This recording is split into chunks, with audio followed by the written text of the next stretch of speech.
প্রথম কাজ আরম্ভ করিয়াই উলাপুর গ্রামে পোস্টমাস্টারকে আসিতে হয়। গ্রামটি অতি সামান্য, নিকটে একটি নীলকুঠি আছে। তাই কুঠির সাহেব অনেক জোগাড় করিয়া এই নূতন পোস্ট অফিসে স্থাপন করাইয়াছে। আমাদের পোস্টমাস্টার কলিকাতার ছেলে। জলের মাছকে ডাঙায় তুলিলে যেরকম হয়, এই রকম গণ্ডগ্রামের মধ্যে আসিয়া পোস্টমাস্টারেরও সেই দশা উপস্থিত হইয়াছে। একখানি অন্ধকার আটচালার মধ্যে তাহার আপিস।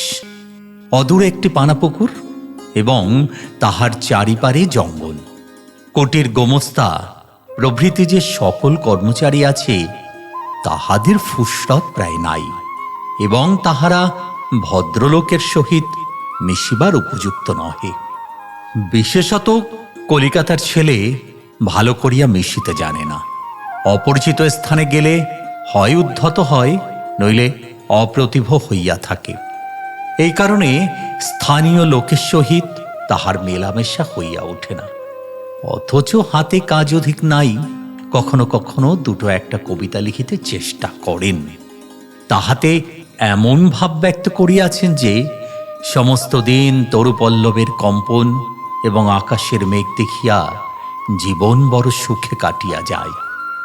কিন্তু অন্তর্যামী জানেন, যদি আরব্য উপন্যাসের কোন দৈত্য আসিয়া এক রাত্রের মধ্যে এই শাখা পল্লব সমেত সমস্ত গাছগুলো কাটিয়া পাকা রাস্তা বানাইয়া দেয় এবং সারি সারি অট্টালিকা আকাশের মেঘকে দৃষ্টিপথ হইতে রোধ করিয়া রাখে, তাহা হইলে এই আত্মরা ভদ্র সন্তানটি পুনশ্চ নবজীবন লাভ করিতে পারে। পোস্টমাস্টারের বেতন অতি সামান্য, নিজের আধিয়া খাইতে হয়, এবং গ্রামের একটি পিতৃমাতৃহীন অনাথা বালিকা তাহার কাজকর্ম করিয়া দেয়। চারিটি চারিটি খাইতে পায়। মেয়েটির নাম রতন, বয়স 12-13 হবে। বিবাহের বিশেষ সম্ভাবনা দেখা যায় না।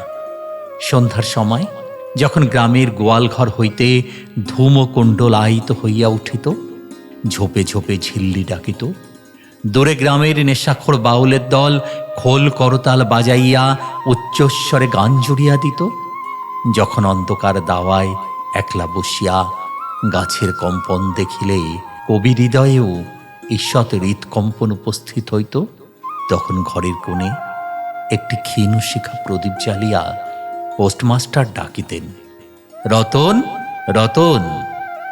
রতন দ্বারে বসিয়া সেই ডাকের জন্য অপেক্ষা করিয়া থাকিত, কিন্তু এক ডাকি ঘরে আসিত না।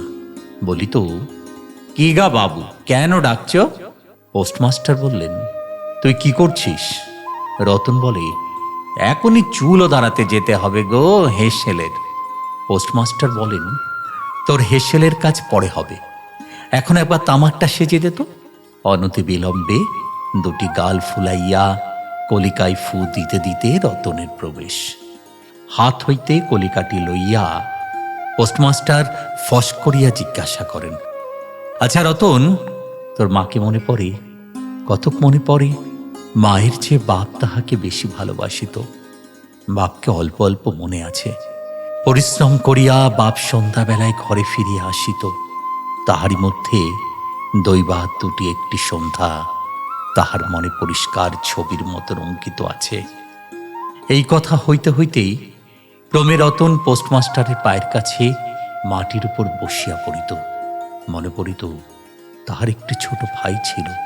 বহু পূর্বিকার বর্ষার দিনে একদিন একটা ডোবার ধারে দুইজনে মিলিয়া ভাঙার ডালকে ছিপ করিয়া মিছিমিছি মাছ ধরা খেলা করিয়াছিল।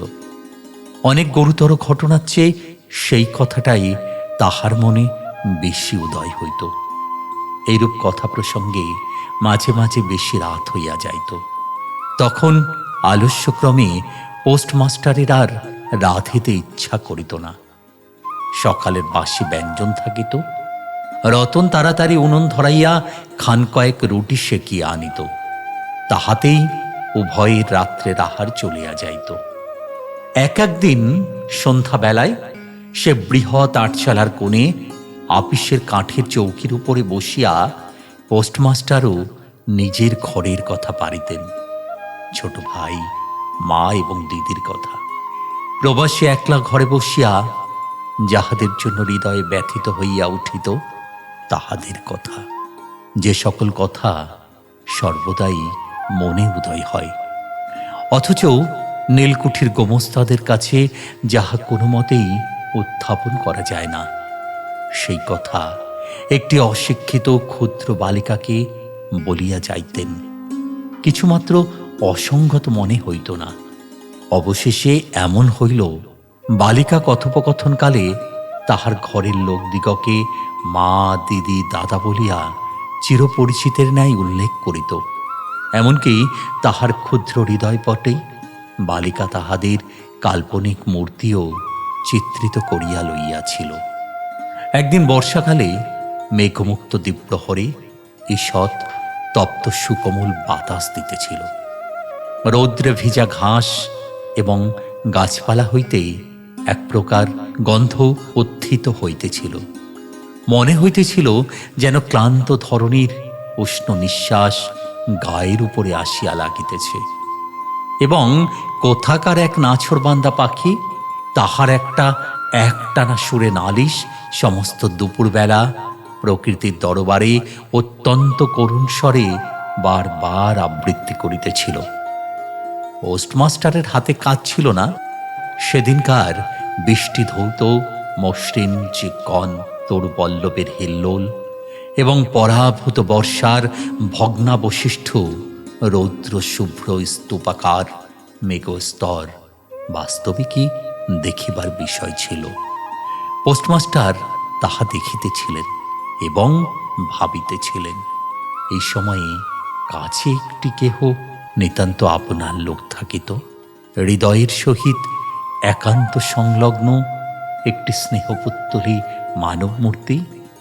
ক্রমে মনে হইতে লাগিল সেই পাখি ওই কথাই বারবার বলিতেছে, এবং এই জনহীন তরুচ্ছায়ানো মধ্যাহ্নের পল্লব মর্মরের অর্থ অনেকটা ঐরূপ। কেহ বিশ্বাস করে না, কেহ জানিতেও পায় না, কিন্তু ছোট পল্লীর সামান্য বেতনের সাব পোস্টমাস্টারের মনে গভীর নিস্তব্ধ মধ্যাহ্ন দীর্ঘ ছুটির দিনে এরূপ একটা ভাবের উদয় হইয়া থাকে। পোস্টমাস্টার একটা দীর্ঘ নিঃশ্বাস ফেলিয়া ডাকিলেন, রতন। রতন তখন পেয়ারা তলায় পা ছড়াইয়া দিয়া কাঁচা পেয়ারা খাইতেছিল। প্রভুর কণ্ঠস্বর শুনিয়া অবিলম্বে ছুটিয়া আসিল। হাঁপাইতে হাঁপাইতে বলিল, দাদাবাবু ডাকছ গো? পোস্টমাস্টার বলিলেন, হ্যাঁ, তোকে আমি একটু একটু করে পড়তে শেখাবো বলিয়া সমস্ত দুপুরবেলা তাহাকে লইয়া স্বরে আ করিলেন, এবং এইরূপে অল্প দিনের মধ্যেই যুক্ত অক্ষর উত্তীর্ণ হইলেন। শ্রাবণ মাসে বর্ষণের আর অন্ত নাই। খাল, বিল, নালা জলে ভরিয়া উঠিল। অহর্নিশি ভেকের ডাক, বৃষ্টির শব্দ। গ্রামের রাস্তায় চলাচল প্রায় এক প্রকার বন্ধ। নৌকায় করিয়া হাটে যাইতে হয়। একদিন প্রাতঃকাল হইতেই খুব বাদলা করিয়াছে। পোস্টমাস্টারের ছাত্রীটি অনেকক্ষণ দ্বারের কাছে অপেক্ষা করিয়া বসিয়াছিল, কিন্তু অন্য দিনের মতন যথাসাধ্য নিয়মিত ডাক শুনিতে না পাইয়া আপনি খঙ্গি পুঁথি লইয়া ধীরে ধীরে ঘরের মধ্যে প্রবেশ করিল। দেখিল পোস্টমাস্টার তাহার খাটিয়ার উপরে শুইয়া আছেন, বিশ্রাম করিতেছেন মনে করিয়া অতি নিঃশব্দে পুনশ্চ ঘর হইতে বাহিরে যাবার উপক্রম করিল। সহসা শুনিল, রতন। তাড়াতাড়ি ফিরিয়া গিয়া বলিল, দাদাবাবু ঘুমোচ্ছিলে? পোস্টমাস্টার কাতর স্বরে বলিলেন, শরীরটা ভালো বোধ হচ্ছে না রে। দেখ তো আমার কপালে হাত দিয়ে। এই নিতান্ত নিঃসঙ্গ প্রবাসে ঘন বর্ষায় রোগকাতর শরীরে একটুখানি সেবা পাইতে ইচ্ছা করে। তপ্ত ললাটির উপর শাখা পড়া কোমল হস্তের স্পর্শ মনে পড়ে। এই ঘোর প্রবাসে রোগ যন্ত্রণায় স্নেহময়ী নারীরূপে জননী ও দিদি পাশে বসিয়া আছেন, এই কথা মনে করিতে ইচ্ছা করে। এবং এ স্থলে প্রবাসীর মনের অভিলাষ ব্যর্থ হইল না, বালিকা রহিল না। সেই মুহূর্তেই সে জননীর পদ অধিকার করিয়া বসিল। বৈদ্য ডাকিয়া আনিল, যথাসময়ে বটিকা খাওয়াইল, সারা রাত্রি শিহরে জাগিয়া রহিল, আপনি পথ্য রাধিয়া দিল এবং শতবার করিয়া জিজ্ঞাসা করিল, হ্যাঁ গো দাদা বাবু, একটুখানি ভালো বোধ হচ্ছে কি? বহুদিন পরে পোস্টমাস্টার ক্ষীণ শরীরে রোগশয্যা ত্যাগ করিয়া উঠিলেন। মনে স্থির করিলেন, আর নয়, এখান হইতে কোনো মতে বদলি হইতে হইবে। স্থানীয় অস্বাস্থ্যের উল্লেখ করিয়া তৎক্ষণাৎ কলিকাতায় কর্তৃপক্ষের নিকট বদলি হইবার জন্য দরখাস্ত করিলেন। রোগসেবা হইতে নিষ্কৃতি পাইয়া রতন দ্বারের বাহিরে আবার তাহার স্বস্থান অধিকার করিল, কিন্তু পূর্ববৎ আর তাহাকে ডাক পারে না। মাঝে মাঝে উকি মারিয়া দেখে পোস্টমাস্টার অত্যন্ত অন্যমনস্কভাবে চৌকিতে বসিয়া অথবা খাটিয়ায় শুইয়া আছেন। রতন যখন আহ্বান প্রত্যাশা করিয়া বসিয়া আছে, তিনি তখন অধীর চিত্তে তাহার দরখাস্তের উত্তর প্রতীক্ষা করিতেছেন। বালিকা দ্বারের বাহিরে বসিয়া সহস্রবার করিয়া তাহার পুরনো পড়া পড়িল। পাছে যেদিন সহসা ডাক পড়িবে, সেদিন তাহার যুক্ত অক্ষর সমস্ত গোলমাল হইয়া যায়, এই তাহার একটা আশঙ্কা ছিল। অবশেষে সপ্তাহখানেক পরে একদিন সন্ধ্যাবেলায় ডাক পড়িল। উদ্বেলিত হৃদয়ে রতন গৃহের মধ্যে প্রবেশ করিয়া বলিল, দাদাবাবু, আমাকে ডাকছিলে? পোস্টমাস্টার বলিলেন, রতন, কালই আমি যাচ্ছি। রতন জিজ্ঞাসা করল, কোথায় যাচ্ছ দাদাবাবু? পোস্টমাস্টার বললেন, বাড়ি যাচ্ছি। রতন আবার জানতে চাইল, আবার কবে আসবে গো? পোস্টমাস্টার বলল, আর আসব না।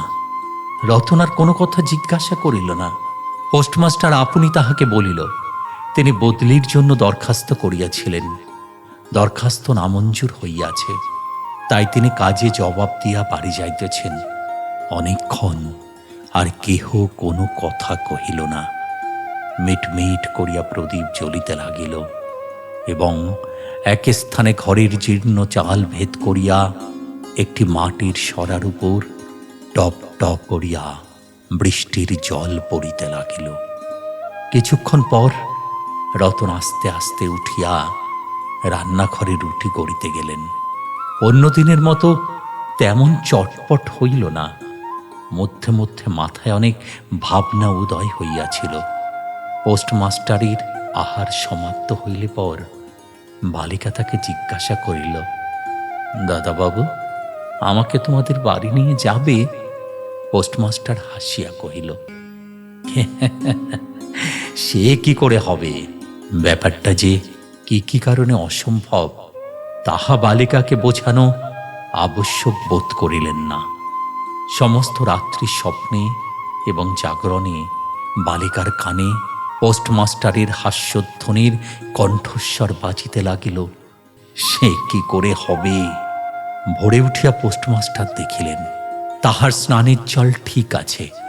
কলিকাতার অভ্যাস অনুসারে তিনি তোলা জলে স্নান করিতেন। কখন তিনি যাত্রা করিবেন সে কথা বালিকা কি কারণে জিজ্ঞাসা করিতে পারে নাই। পাছে প্রাতঃকালে আবশ্যক হয়, এর জন্য রতন ততরাত্রে নদী হইতে তাহার স্নানের জল তুলিয়া আনিয়াছিল। স্নান সমাপন হইলে রতনের ডাক পড়িল। রতন নিঃশব্দে গৃহে প্রবেশ করিল এবং আদেশ প্রতীক্ষায় একবার নীরবে প্রভুর মুখের দিকে চাহিল। প্রভু কহিলেন, রতন, আমার জায়গায় যে লোকটি আসবেন তাকে বলে দিয়ে যাব, তিনি তোকে আমারই মতন যত্ন করবেন। আমি যাচ্ছি বলে তোকে কিছু ভাবতে হবে না। এই কথাগুলি যে অত্যন্ত স্নেহগর্ভ এবং দয়াদ্র হৃদয় হইতে উত্থিত সে বিষয়ে কোনো সন্দেহ নাই। কিন্তু নারী হৃদয় কে বুঝিবে? রতন অনেকদিন প্রভুর অনেক তিরস্কার নীরবে সহ্য করিয়াছে, কিন্তু এই নরম কথা সহিতে পারিল না। একেবারে উচ্ছ্বসিত হৃদয়ে কাঁদিয়া উঠিয়া কহিল, না, তোমাকে কাউকে কিছু বলতে হবে না, আমি থাকতে চাই নে।